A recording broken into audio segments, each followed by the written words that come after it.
Ya, Alhamdulillah. Rasa saya tengok dia pun rasa sebelum ni saya tahu dia sakit macam mana.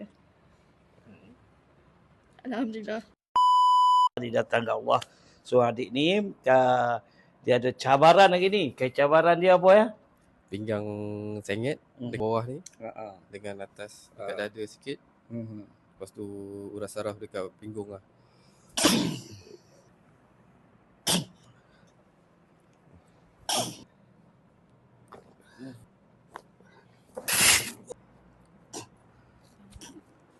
One, two, go.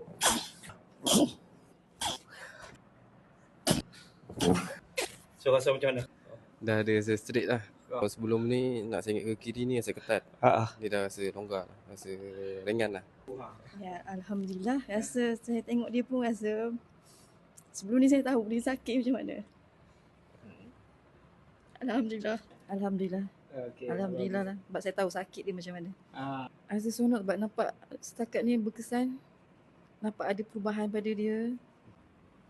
Beza? Ya, nampak perubahan. Rasa seronok? Bahagia? Alhamdulillah. Syukur? Syukur sangat.